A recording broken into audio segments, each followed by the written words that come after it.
नमस्कार बांगर साहेब. नमस्कार. तुमचा आत्तापर्यंत 75चा प्रवास, त्याविषयी आपण थोडं जरा आपलं मनोगत व्यक्त करावं याची तुम्हाला मी विनंती करतो आहे. प्लीज जरा आपलं मनोगत व्यक्त करावं ही प्रार्थना.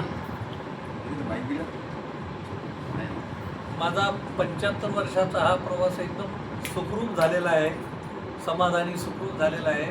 आणि कॅनरा बँक, मी आता या संदर्भात फक्त कॅनरा बँक आणि कॅनरा बँक ROAच्या बाबतीतच बोलेन.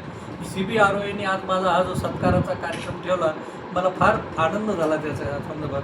आणि त्यांनी एक सांगितलं की 75 वर्ष झालेले आहेत, आता इथून पुढं थोडंसं सांभाळून राहायचं आहे, की आता वाटप्रस्थ आश्रमाची सुरुवात होते नाही इथून. आणि कॅनरा बँकेतलं माझं आज जे काही मी आहे हे फक्त कॅनरा बँकेमुळेच आहे. मला कॅनरा बँकेने जॉब करायची संधी दिली आणि त्या संधीतून एवढं माझ्या फॅमिलीला थोडंसं डेव्हलप करू शकलो. बाकी माझे health wise I am quiet okay.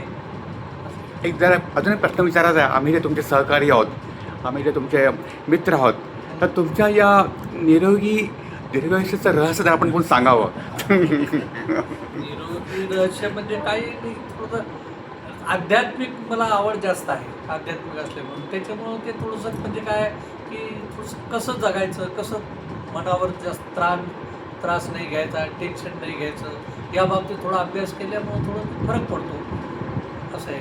आणि त्याचा हेल्थवर परिणाम होतो, ते हेल्थ चांगली राहते. तुम्ही आम्हा सहकाऱ्यांना संदेश काय द्याल तुम्ही?